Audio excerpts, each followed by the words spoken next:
St. Paul in Prison is an exceptional masterpiece crafted in 1627 during the Dutch Golden Age, known for its ample wealth and cultural achievements. With no clear debate open as far as returning it to the previous owners, the Orloff-Davidoff family, the painting should remain on public display within the State Museum in Germany for further admiration. Rembrandt was born in Leiden, Netherlands in the year of 1606 and spent the majority of his life here.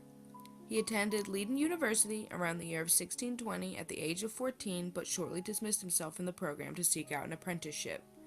He believed that the opportunity to job shadow another artist would equip him with the knowledge and experience to master his interests rather than learning in a classroom setting. After leaving Leiden University, Rembrandt started his first apprenticeship with Jacob Swanenberg, which still remained in Leiden, Netherlands.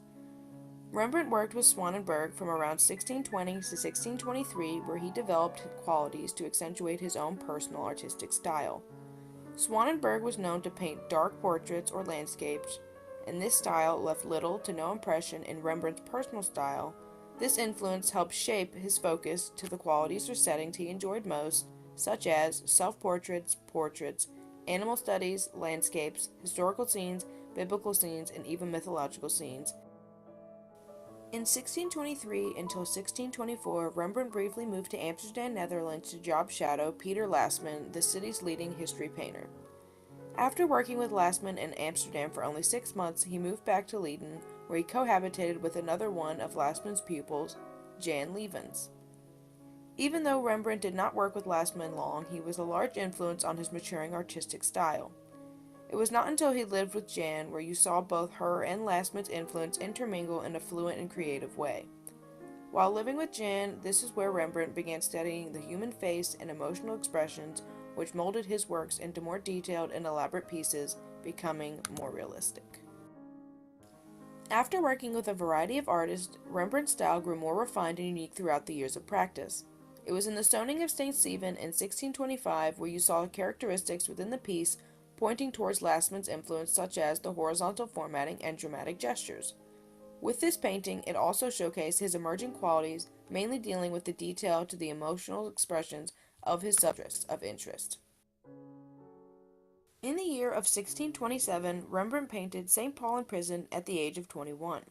Within the St. Paul in Prison painting, you're able to see the fluent adaptation to both his major influences, Peter Lasman and Jan Levens. Lasman's influence is accentuated most when looking at the overly dramatized expression of St. Paul's pondering face and with the many horizontal folds and lines coexisting in one work. Levens' impression is mostly seen when looking at the amount of detail shown in St. Paul's pondering look, with many wrinkles, creases, and veins made amply visible. One is able to see the amount of time poured into the studying of human faces and emotional expressions. Each of Rembrandt's influences are incorporated equally when evaluating this piece as a whole, with horizontal formatting, dramatic gestures, and an immense amount of detail to the human face. The contrast between the dark corner and the light shining through the window help elaborate the detail provided to the structure of the face. This masterpiece is especially unique due to its being the first where Rembrandt used a larger panel to paint a single figure portrait when he reserved these for landscapes or groups of people. Shown in this portrait are St. Paul's main attributes, his book and sword. The demeanor given off seems to be a state of ponderation due to his slouched body language, perplexing expression, and unkempt dwelling and disregard for his outer appearance. St. Paul is depicted slouched on his bedside with a pondering expression with the left shoe on and the right shoe off.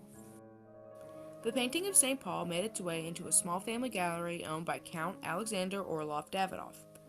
In 1927, it was the victim of robbery as it was stolen by petty thieves, but after this initial thievery, the path of this painting is unclear. However, St. Paul in Prison was eventually found stashed in small tin boxes at 2 varying locations nearing the end of the Nazi reign. A person in passing found this painting to be of importance and sealed the painting, covering it in a special composition to help preserve it.